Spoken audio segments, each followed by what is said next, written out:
order the City County Council meeting for Monday, September 11, 2017. We'll begin our meeting with a prayer and pledge of allegiance led by Councilor Cordee. Thank you, Madam President. It's with an honor that I would like to introduce, right from Franklin Township, Mr. Leon Longard. Leon is the pastor and team leader of the Diakonos community and advocate for the homeless with Food for Souls.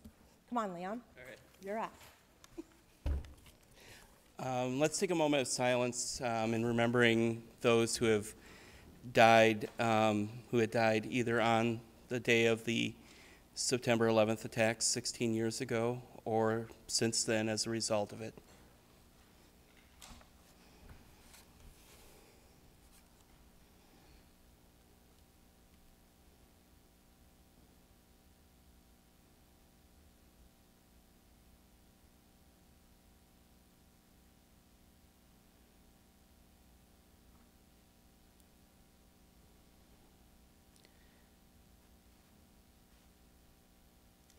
Lord, Mother Teresa reminded us that you identify with the hungry, the sick, and the homeless.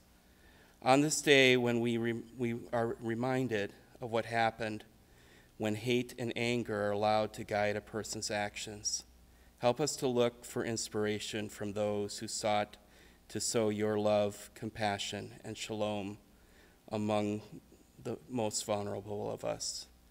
Guide the discussions, debates, and decisions made here tonight. Guide this council in making decisions that are for the good of all residents and not just a few. In your name, amen. Thank you, Leon. Now if you'll join me in the pledge. I pledge allegiance to the flag of the United States of America and to the republic for which it stands, one nation, under God, indivisible, with liberty and justice for all. Thank you. Thank you, Counselor.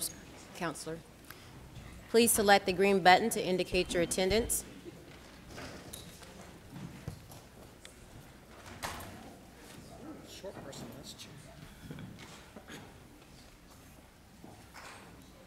Chairman Robinson. There are 25 members present. The next item on our agenda is introduction of guests and visitors.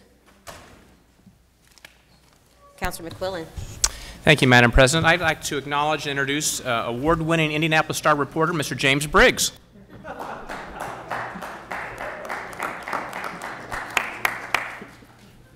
Additional introductions. Councilor Osili. Thank you, Madam President. I'd like to acknowledge the presence of some young minds this evening, some young, aggressive, intelligent minds from the Boy Scouts Troop 180.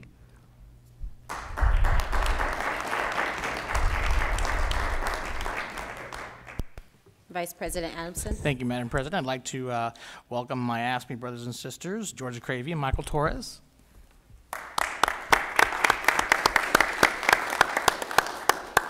Councilor Miller. Thank you, Madam President. I would like to recognize a young rock star with the City of Indianapolis, Mackenzie Higgins.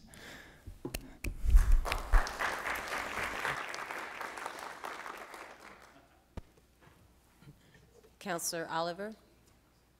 Yes, Madam Chair, in my district with us this evening is the Cub Scout troop that resided at the Trinity on 33rd Meridian. Would you all stand, please?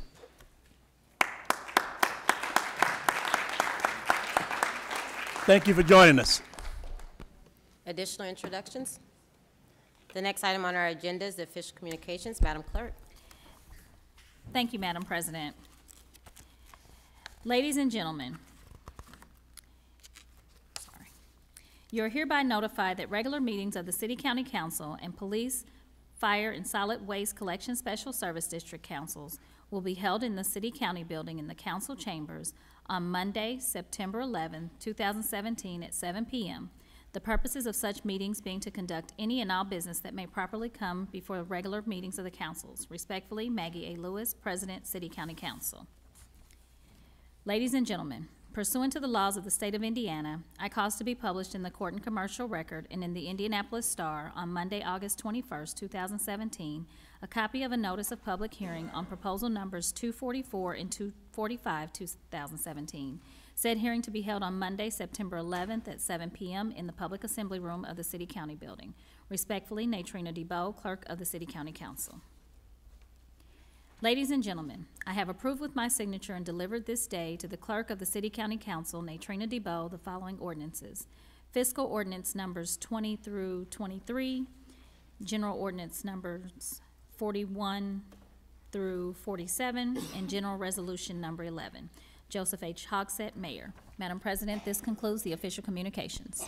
Thank you, Madam Clerk. The next item on our agenda is the adoption of the agenda. Do I have consent? Consent. The next item on our agenda is the approval of journals for August 14, 2017. Do I have consent? Consent.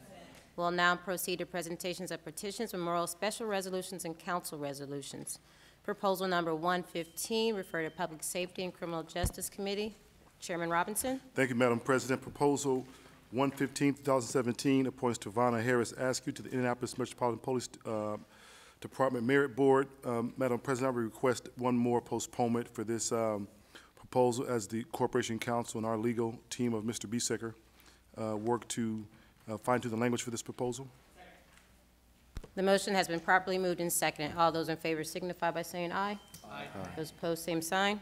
Motion carries. The next item on our agenda is proposal number 243, refer to Public Works Committee. Vice President Adamson.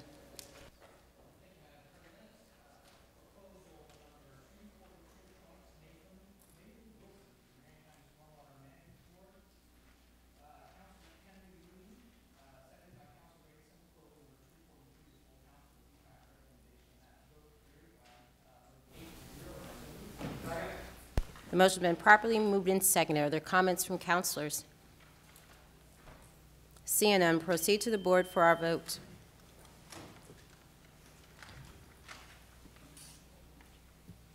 The proposal carries 25-0.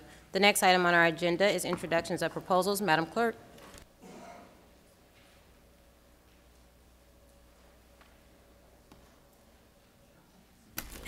Sorry about that. 247. Proposal numbers 220 and 246 through 250. Proposal number 220, introduced by Councilor Feaster, referred to the Municipal Corporations Committee, reappoints Thomas Povchev to the Speedway Library Board. Proposal numbers 246 through 250, all referred to the Municipal Corporations Committee,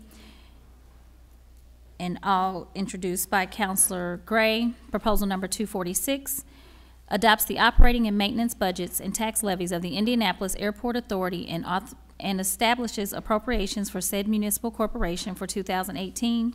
Proposal number 247 adopts the operating and maintenance budgets and tax levies of the Capital Improvement Board of Managers and establishes appropriations for said municipal corporation for 2018. Proposal number 248 adopts the operating and maintenance budgets and tax levies of the Health and Hospital Corporation and establishes appropriations for said municipal corporation for 2018. Proposal number 249 adopts the operating and maintenance budgets and tax levies of the Indianapolis-Marion County Public Library and establishes appropriations for said municipal corporation for 2018. Proposal number 250 adopts the operating and maintenance budgets and tax levies of the Indianapolis Public Transportation Corporation, Indigo, and establishes appropriations for said municipal corporations for 2018. Proposal numbers 251 through 259, all referred to the Public Works Committee. Proposal number 251, introduced by Councilor Adamson, authorizes turn restrictions at the intersection of Massachusetts Avenue and 10th Street in District 17. Proposal number 252, introduced by Councilor Adamson, authorizes intersection controls at Temple Avenue and 28th Street in District 17. Proposal number 253, authorizes parking restrictions on Wabash Street between East Street and College Avenue in District 17. Proposal number 254, introduced by Councilor Osley, authorizes weight limit restrictions in the area bounded by 10th Street, Fall Creek Parkway, 16th Street, and Dr. Martin Luther King Jr. Street in District 11. Proposal number 255, introduced by Councilor Johnson, authorizes parking restrictions on Ritter Avenue from 10th Street to 17th Street in District 12. Proposal number 256, introduced by Councilors Adamson and Johnson, authorizes parking restrictions on New York Street and Michigan Street in Districts 12 and 17. Proposal number 257, introduced by Councilors McQuillan, Fanning, Kreider, and Wessler, approves an interlocal cooperation agreement with the City of Carmel, Hamilton County, to acquire right-of-way to make improvements on 96th Street within Marion County. Proposal number 258, introduced by Councilors Fanning and Miller, approves the installation of parking meters in Parking Meter Zone 3 as a component of the Marion County Transit Plan and the Red Line Rapid Transit Project. Proposal number 259, introduced by Councilors Miller, Fanning, Proposal number 259, introduced by Councilors Adamson, Lewis, and Fanning, authorizes the Indianapolis Public Transportation Corporation, Indigo, to carry out a public transportation project and amends the code to make various changes to parking restrictions and traffic controls. Proposal numbers 260 and 261 both refer to the Rules and Public Policy Committee. Proposal number 260, introduced by Councilor Lewis, proposes an ordinance of the Marion County Local Income Tax Council to modify the allocation of the previously imposed expenditure rate and to cast the vote of the City County Council on such ordinance. Proposal number 261, introduced by Councilor Lewis, amends the City Ethics Code to clarify that it does not generally apply to separate and independent municipal corporations. Proposal number 262, introduced by Councilor Mowry, referred to the Public Works Committee, amends the code to require the Board of Public Works and the Engineering Division of the Department of Public Works to notify city-county councilors of timeliness and updates to city public works projects within their respective districts. Thank you, Madam President. This concludes the introduction of proposals. Thank you, Madam Clerk. The next item on our agenda is special orders priority business. Proposals number 263 through 265 are all rezoning ordinances certified for approval by the Metropolitan Development Commission on September 1st, 2017. If no councilor wishes to call down any of those proposals for reconsideration, they will pass into law. Does anyone wish to call down any of those proposals? Thank you, Councilor Gray. Seeing none, they will pass into law. The next item on our agenda is special orders public hearing. Proposal number 244, refer to Public Works Committee. Vice President Adamson. Thank you, Madam President. Proposal number 244 approves the additional appropriation totaling $14 million in the 2017 budget of the Department of Public Works Transportation General Fund to provide additional street lighting, fulfill the match requirement for the Community Crossings Grant, and to support the Transportation Capital Improvement Program funded by additional sources of revenue as a result of House Bill 1002 fuel tax. Nicole Hewlett, CFO for the Department of Public Works, stated that the Engineering Division is requesting an additional appropriation in the Motor Vehicle Fund for capital projects. This is due to the additional revenue impact, which is a result of House Bill 1002, so that more projects in the Transportation Capital Improvement Program can begin in 2017. She said that a request is being made for an additional $2 million in Character 3 for contractual expenses and an additional $4 million in Character 4 for capital project expenses for a total of $6 million. The Engineering Division is also requesting an additional appropriation of $2 million in Character 4 in the Local Road and Street Fund for capital projects, which as a result of House Bill 1002. Ms. Hewlett said that they are also requesting an additional appropriation of County Option Income Tax Fund for $5 million in Character 3 for the retrofitting and replacement of street lights, and an additional $1 million in Character 4 to meet the local matching requirement for the State Community Crossings Grant for a total of $6 million for the resurfacing of 38th Street from Emerson Avenue to Arlington Avenue. Ms. Higgins stated for residents requesting new street lights that if they are still asking for those, that those requests are being taken through the Mayor's Action Line, and that phone number is 327-4622. Councilor Osley moved, seconded by Councilor Oliver, to send proposal number 244 to the full council with a due pass recommendation. That motion carried by a vote of 8-0, and I so move. The motion has been properly moved and seconded. Are there comments from councilors? Councilor Feaster. Thank you, Madam President. I'm not on that committee, and so I wasn't there to ask this question, and to my knowledge it hasn't been asked. With the $8 million in the gas tax revenue, that seems like an awful lot of money to be accumulated for a very short period of time. I believe the gas tax didn't begin until July. So will $8 million be accumulated between now and the end of December? Mr. Brown. What they will pay it monthly, and the way that this will actually work is as long as we have the revenue dedicated or coming in, they can let the contracts, go ahead and bid the contracts, attach the appropriation to the 8 million, and then do the work, and it'll go into next year. So this is more about encumbering it now and getting the revenue and then paying the bills and doing the work in 2018. But all indication is that the money will come in monthly, and we will collect 8 million plus for the remainder of the year. So do you know how much money is coming in currently monthly? I don't, but we can, not this very, time, but we will definitely get that.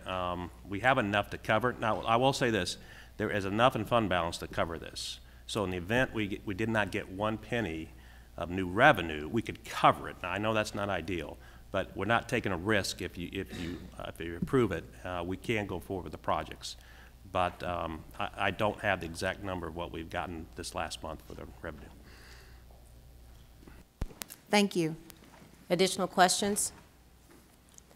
Is there anyone in the audience that wishes to speak to proposal number 244? Seeing none, we'll proceed to the board for our, I'm sorry. Okay, sorry, Councilor Coates. Thank you, Madam President. How far into next year's collections, how late in the year will we go before we reach the 8 million required here? Mr. Brown. Thank you. We will not know of the 6 months of the second half until January of next year.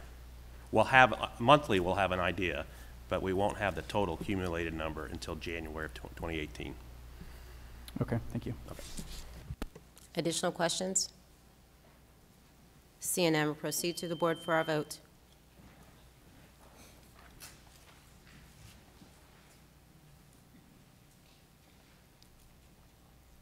The proposal carries 25-0.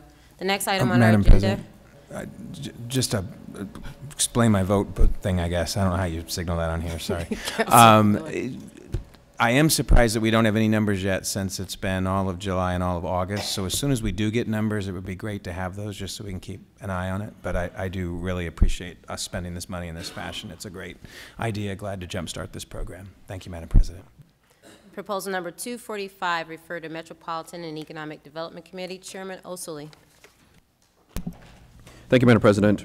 Proposal number 245 appropriates $1 million in the 2017 budget of the Department of Metropolitan Development, the Carrier Redevelopment Fund, for 2 incentive programs to support displaced carrier employees. Emily Mack, DMD Director, and Brent Pierce, Administrator, gave a brief presentation and provided a few key points of the program.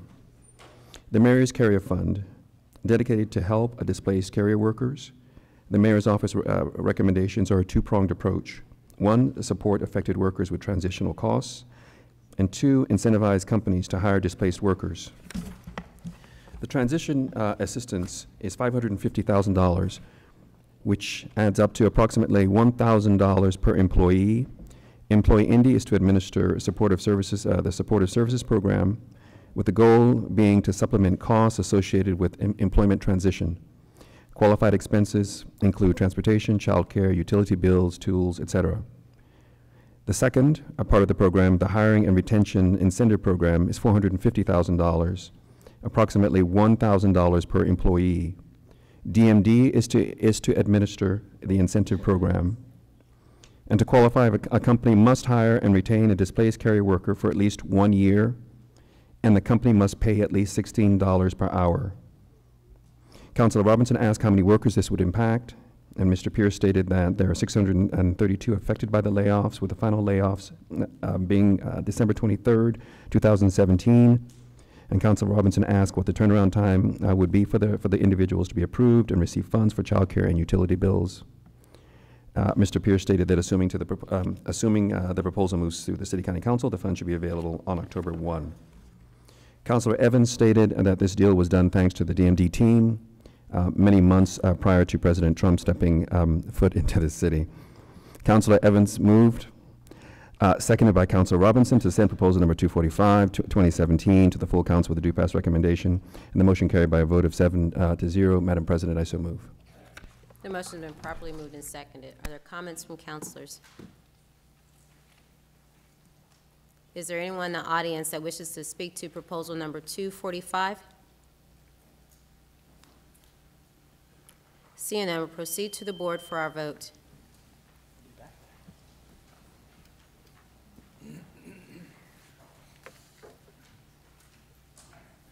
The proposal carries 25-0. The next item on our agenda is special order unfinished business. There's no business there.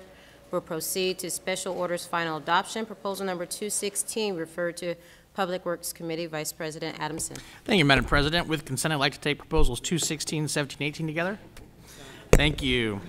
Proposal 216 authorizes intersection controls at Parker Lane and 66th and 67th Streets in District 3. Proposal number 217 authorizes intersection controls at Tulip Drive and Tulip Court in District 24. Proposal number 218 authorizes intersection controls at Crosby Buck Drive and Whitaker Valley Boulevard in District 24. Councilor Osely moves, seconded by Councilor Scales, to send proposals 216 through 218 to the full council with a due pass recommendation, and that motion was carried by a vote of 8-0, and I so move. The motion has been properly moved and seconded. Are there comments from councilors? Seeing none, we'll proceed to the board for our vote.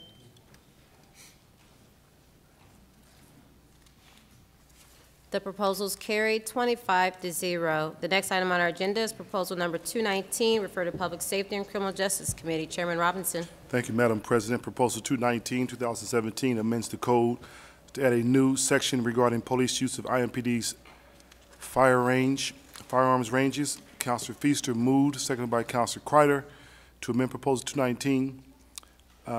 Valerie Cunningham, IMPD Deputy Chief, stated that IMPD supports the proposal as amended, and they see it as a way to connect with the community.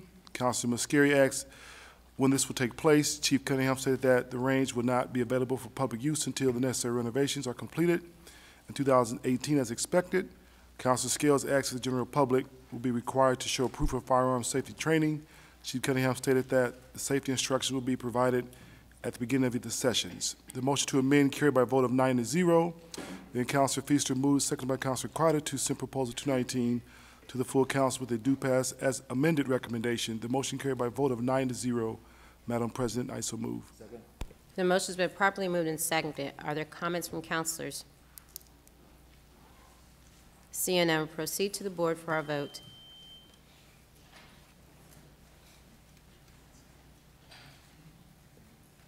Councilor Evans, Councilor Gray.